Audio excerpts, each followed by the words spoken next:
Di tengah pemberlakuan pembatasan kegiatan masyarakat (PPKM darurat), publik dikejutkan dengan viralnya foto-foto 20 tenaga kerja asing TKA asal Tiongkok di media sosial. Pihak imigrasi menyatakan mereka tiba di Bandara Soekarno-Hatta, Tangerang, Banten pada 25 Juni lalu untuk kemudian melanjutkan perjalanan ke Makassar, Sulawesi Selatan. Setibanya di Bandara Sultan Hasanuddin Makassar, ke-20 TKA asal Tiongkok ini langsung menjalani tes swab. Kantor Imigrasi Kelas 1 Makassar menjelaskan, 20 tenaga kerja asing asal Tiongkok ini akan bekerja di perusahaan smelter di Bantaeng, Sulawesi Selatan. 20 orang TKA asal Cina yang datang tanggal 3 Juli tahun 2021 kemarin, itu datang melalui Bandara Soekarno-Hatta. Jadi proses penyelesaian keimigrasian sudah dilakukan secara prosedur di Bandara Soekarno-Hatta. Kemudian memang mereka tiba di Bandara Hasanuddin Makassar, kemudian mereka akan dibawa ke PT Huadi. PT Huadi ini adalah salah satu perusahaan strategis nasional. Mereka adalah masa uji coba. Jadi uji coba belum bekerja dan belum digaji juga. Pemerintah mengklaim ke-20 TKA asal Tiongkok ini telah memenuhi persyaratan masuknya orang asing ke Indonesia. Semua orang asing yang datang ke Indonesia itu harus punya vaksin card. Jadi orang yang sudah divaksin paling tidak 1 kali, 2 kali malah kita bilang, 2 kali. Jadi tidak boleh orang datang ke Indonesia itu belum dapat kartu vaksin 2 kali. Itu satu. Nah setelah dia datang kemari, sebelum dia datang dia harus swab dulu, PCR maksudnya. Kalau dia sudah dapat PCR negatif, dia datang ke Indonesia, dia nanti di PCR lagi dan dia tinggal.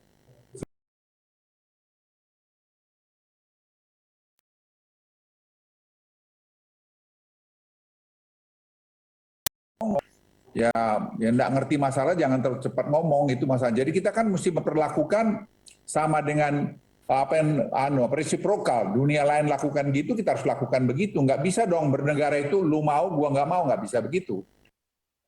Berdasarkan data yang tercatat di Kementerian Tenaga Kerja selama Januari hingga Mei 2021, sudah ada hampir 16.000 TKA yang masuk ke Indonesia.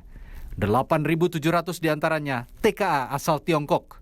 Menyikapi masuknya TKA Tiongkok ke Indonesia saat PPKM darurat, Wakil Ketua MPR Zulkifli Hasan mengatakan, pemerintah semestinya bersikap konsisten dalam penerapan pembatasan mobilitas masyarakat, termasuk menutup sementara kedatangan orang asing ke Indonesia. Ketegasan diperlukan dalam perlakuan kepada tenaga kerja asing yang masuk. Jika bisa, selama penanganan pandemi ini, masuknya TKA dihentikan dulu, apalagi dari negara-negara yang tinggi kasus COVID-19-nya. Tutur Ketua Umum Partai Amanat Nasional itu, seperti dikutip Kompas.com. Masuknya sejumlah TKA asal Tiongkok saat PPKM darurat ke Indonesia diklaim pemerintah sudah sesuai dengan peraturan Presiden, yakni karena bekerja di proyek strategis nasional. Tim Liputan, Kompas TV.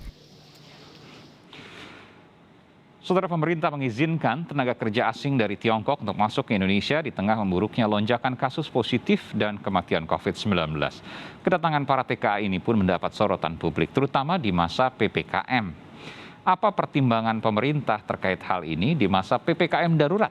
Kita bahas bersama Haryanto, Direktur Pengendalian Penggunaan Tenaga Kerja Asing TKA, Kementerian Tenaga Kerja dan Transmigrasi, Kemenkertrans, dan juga ada Saleh Daulay, anggota Komisi 9 DPR RI dari fraksi Partai Amanat Nasional. Selamat malam Bapak-Bapak, sehat selalu? Selamat malam Pak Aiman, Pak Daulay, salam sehat. Salam sehat juga. Pak Haryanto, saya ingin penjelasannya, karena ini baru pertama kali kemudian dari pusat, kemarin kita hanya mendapatkan dari Sulawesi Selatan, dari beberapa pejabat di sana. Apa yang terjadi sesungguhnya terkait dengan kedatangan sejumlah tenaga kerja asing dari Tiongkok di masa PPKM darurat ini?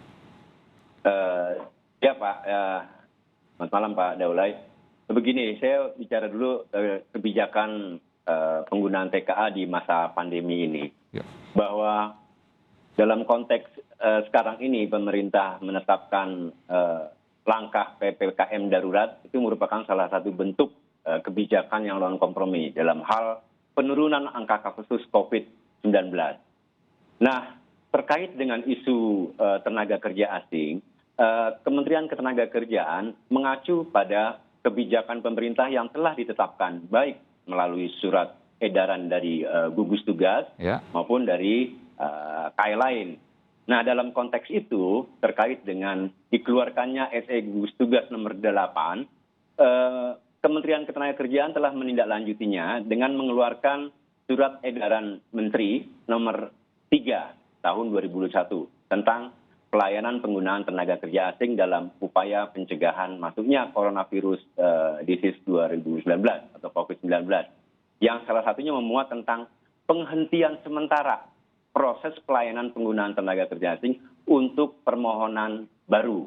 Nah, memang di dalam SE3 tersebut memang dikecualikan penghentian sementara sebagai dimaksud dalam angka 1 tersebut, dikecualikan bagi tenaga kerja asing yang akan bekerja pada proyek strategi nasional atau PSN dan objek vital nasional. Itu berdasarkan pertimbangan atau izin tertulis dari kementerian lembaga terkait.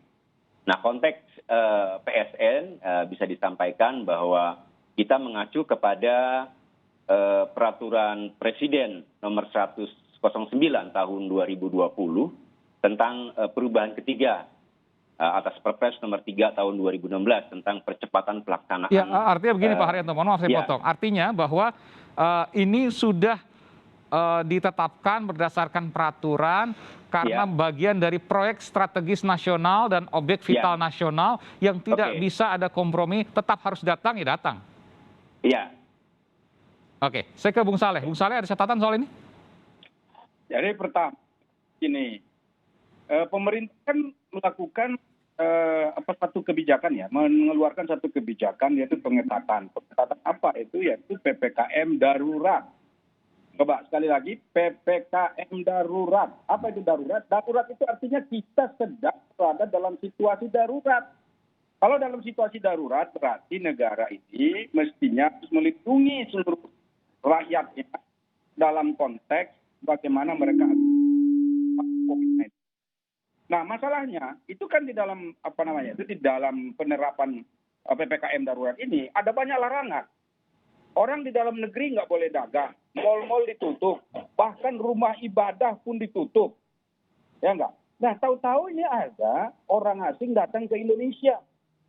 Saya tidak mau tahu ya apakah mereka tidak ada perjanjian sebelumnya atau sesudahnya dan seterusnya. Yang jelas, yang faktual yang ada di depan mata kita adalah bahwa kita sedang darurat.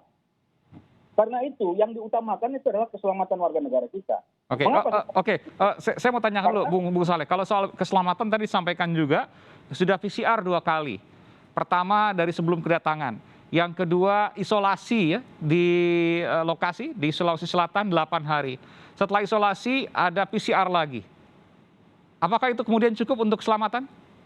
Jadi saya mau mengatakan, jangankan PCR, orang sudah divaksin 2 kali saja bisa kena COVID.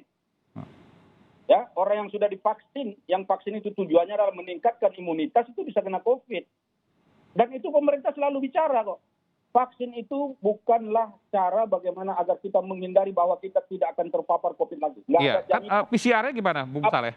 Apalagi hanya PCR. PCR itu, Mas Aiman, itu hanya untuk mengukur pada saat seseorang di PCR, kemudian keluar hasilnya negatif, pada saat itu dia negatif. Betul, dan 8 hari kemudian dia isolasi.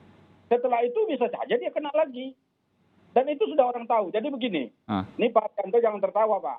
Serius ini saya katakan, banyak anak bangsa ini yang sedang marah sekarang orang-orang Cina datang ke Indonesia ini. Bapak tahu nggak epicentrum penyebaran virus COVID-19 di Indonesia itu datangnya dari Wuhan, dari Cina. Yang datang ke Indonesia sekarang orang dari Cina. Kenapa misalnya orang kalau misalnya dari negara lain mungkin orang paham Pak. Sekarang kita dilarang ini, dilarang itu. Tahu-tahu orang berkeliaran datang ke Indonesia. Oke. Di mana nilai keadilannya? Itu yang pertama. Yang kedua, sebentar. Oke, nilai keadilan yang kedua. Yang kedua, oke ini datang investasi dari Cina. Datang dibuat ini aturan ini untuk bagaimana supaya mendatangkan investasi di Indonesia. Saya mau tanya, apa untungnya yang mereka datang ke Indonesia ini? Paling untungnya mereka, katakan buat energi. Katakan ada listrik misalnya nanti sebagai outputnya. Tapi begitu nanti listrik ini jadi, apa itu dikasih gratis ke rakyat? Dikasih gratis atau tidak? Justru sebaliknya mereka akan jualan di sini. Listrik yang mereka hasilkan dari sumber daya negara kita ini, dari sumber daya alam negara kita ini, dijual untuk rakyat kita sendiri. Mana untungnya? Untuk bekerja di sana saja, rakyat kita nggak boleh kok. Proyek-proyek mereka itu kan banyak dikerjakan oleh mereka sendiri. Oke. Jadi lapangan pekerjaan yang mereka ciptakan di Indonesia bukan seluas-luasnya bagi kemakmuran rakyat Indonesia.